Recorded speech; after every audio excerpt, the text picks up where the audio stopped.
दंड नाचरे गंजाम जिला उत्सव मुखर। चैत्र मास व्यापी गंजाम जिले में दंड नाच और बुढ़ी ठाकुराणी यात्रा आरंभ हो पणा संक्रांति शेष होईछि।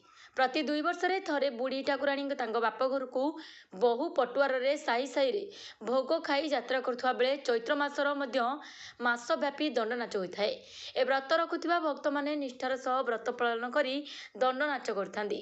पारंपरिक बाजा गीत रे नाच करने कंटारे चलवा अग्नि रे चलवा देवादेवी को संतुष्ट करने बहु झुणा रूप व्यवहार हुए और तुरी मोहरी बाजारे दंडुआ मान ठाकुर ठाकुराणी लगे द्वारा दंड नाची था। ए समय गंजामर लोक मैंने जो आड़े थुले भी गाँ को धाई आसती। ए समय दंडुआ माने केवल सात्विक आहार गोटे थर भोजन करते। एपरिक गंजाम दंड नाच ओडिशा रे प्रसिद्धि लाभ करथिबा किंवदंती रही।